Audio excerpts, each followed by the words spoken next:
skulle ha fått med sig fler supportrar hemifrån, men det var fullt på Epa-traktorparkeringen här. Och obesegrad i par med honom i sista hitet i Mellit, mina damer och herrar, Johannes Årsjö!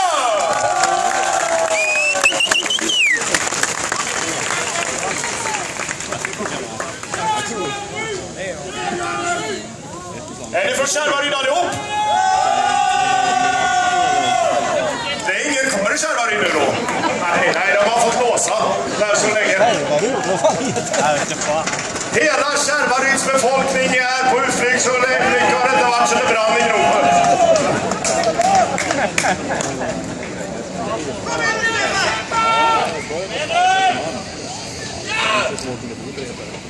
Har ni öl i Kärvaryd? Eller har ni tagit med den hit? Jag tror den är med hit faktiskt.